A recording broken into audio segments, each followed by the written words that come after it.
ওকে, so charting এর one of the most requested feature যেটা আমরা পেয়ে থাকি সেটা হচ্ছে কীভাবে একটা ট্রেন্ড লাইন বানাবো। সো আমার বিজনেসের ট্রেন্ডটা কী হচ্ছে, I need to see and how do I do it. So it's very easy, let's go and see.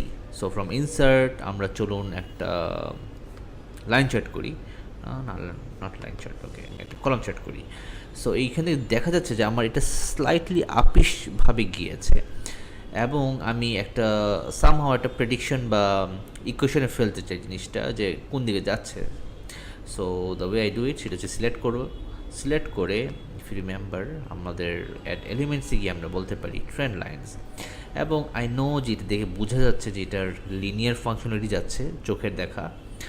So আমি এটা ফোরকাস্টও হিসেবেও দেখতে পারি অথবা আমি জাস্ট ট্রেন্ডও হিসেবেও দেখতে পারি।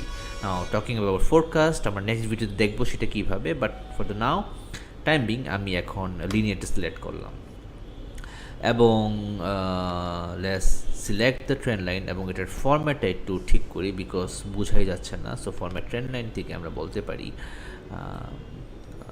আমরা ফার্স্ট আমরা অফকোর্স আমরা এটার ইকুয়েশনটা দিয়ে দিই যেটা আমাদের দরকার ছিল, এবং ইফ ইউ রিমেম্বার এটার ডিটেলসটা আমরা ফরম্যাট থেকে চেঞ্জ করতে পারি। লেস এটাকে একটু ড্যাশড দিয়ে দিই সো দ্যাট কোনো কনফিউশনের কোনো অবকাশ আর না থাকে। Let's get remove of this title, I hate titles. Okay, so now we have the trend lines. So there you have it. See you on the next video.